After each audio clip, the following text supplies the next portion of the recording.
Welcome to mega 9 TV.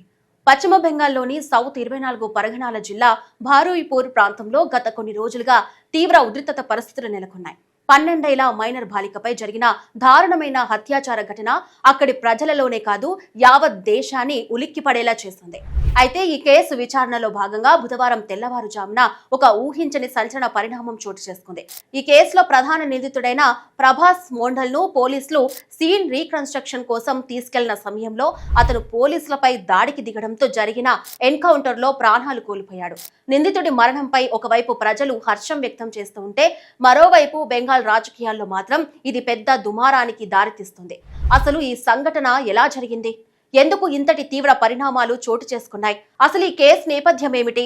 గత కొన్ని రోజులుగా ఈ కేసు రాష్ట్రంలో ఎలాంటి ఉద్రిక్తతలను సృష్టించింది? Let's watch.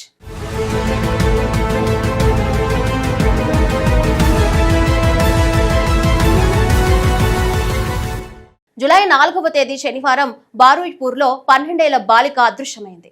ఆ తర్వాత రోజు సూర్యాపూర్ ప్రాంతంలోని ఓ చెరువులో ఆమె మృతదేహం అత్యంత దారుణమైన స్థితిలో దొరికింది. ఈ ఘటనపై స్థానికులు తీవ్ర ఆగ్రహంతో రోడ్లు, రైల్వే ట్రాక్లు దిగ్బంధించి నిరసనలకు దిగారు. బాలిక పోస్టుమార్టం రిపోర్ట్ చూసిన తరువాత పోలీసులే షాక్ అయ్యారు. నిందితులు ఆ చిన్నారిని కిడ్నాప్ చేసి అత్యంత పాశవికంగా లైంగిక దాడి చేసి టార్చర్ చేశారు. తలపై బలమైన గాయాలతో పాటు సున్నిత భాగాలపై కాలిన గాయాలు కూడా ఉన్నాయి. ఆ చిన్నారి బతికి ఊపిరి తీసుకుంటున్న సమయంలోనే ఆ చెరువులో పడేసినట్లు ఆమె ఊపిరితిత్తుల్లోకి బురద నీరు చేరడం వల్ల విపరీతమైన రక్తస్రావం వల్ల ఆ బాలిక మరణించినట్లు పోస్టుమార్టం నివేదికలో తేలింది. సీసీటీవీ ఫుటేజ్ విచారణ ఆధారంగా ప్రభాస్ మోండల్, ఆనంద సర్దార్, దివాకర్ సర్దార్ తదితరులను పోలీసులు అరెస్ట్ చేశారు.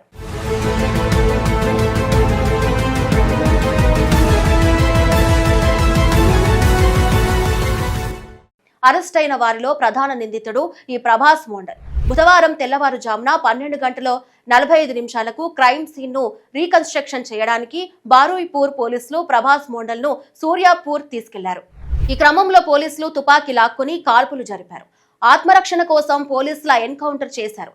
బారాయ్పూర్ ఎస్పీ వెల్లడించిన అధికారిక వివరాల ప్రకారం అక్కడ నేరం ఎలా జరిగిందో వివరిస్తున్న సమయంలో నిందితుడు ప్రభాస్ మోండల్ సడన్ గా ఒక పోలీస్ అధికారి వద్ద ఉన్న సర్వీస్ వెపన్ లాక్కున్నాడు.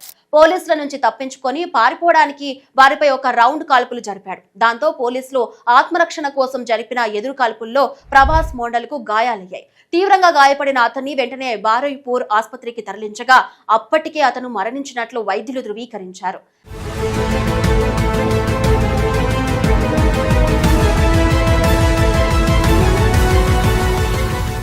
ఈ ఎన్కౌంటర్ వార్త తెలియగానే ప్రభాస్ మోండల్ కన్నతల్లి సంధ్యా మోండల్ స్పందించిన తీరు అందరినీ ఆశ్చర్యపరిచింది. తన కొడుకు చనిపోయాడని పోలీసులు ఇంటికి వచ్చి చెప్పగా వాడు చేసిన దారుణమైన పనికి సరైన శిక్షే పడింది. నేను ఆ మృతదేహాన్ని తీసుకోను, నాకైతే ఎలాంటి అభ్యంతరం లేదు అని ఆమె ఆ శవాన్ని తీసుకోవడానికి నిరాకరించారు. అయితే ఈ ఎన్కౌంటర్ పశ్చిమ బెంగాల్ రాజకీయాల్లో పెద్ద దుమారాన్ని రేపుతోంది. ప్రతిపక్ష టీఎంసీ పార్టీకి చెందిన ఎంపీలు మహువా మెహిత్రా, సగతా రాయ్ ఈ ఎన్కౌంటర్ ను తీవ్రంగా ఖండించారు. బీజేపీ ప్రభుత్వంలో ఇదొక జంగిల్ రాజ్ అని, చట్టపరమైన ప్రక్రియను పక్కన పెట్టి ఇలా చంపేయడం ఏంటని వారు ఆరోపించారు. మరోవైపు ముఖ్యమంత్రి సువేందు అధికారి మంగళవారం రోజే బాధిత కుటుంబాన్ని కలిసి ఈ దారుణానికి ఒడిగట్టిన వారిని కఠిన శిక్ష పడేలా చూస్తామని, ప్రభుత్వ పరంగా అండగా ఉంటామని భరోసా ఇచ్చారు.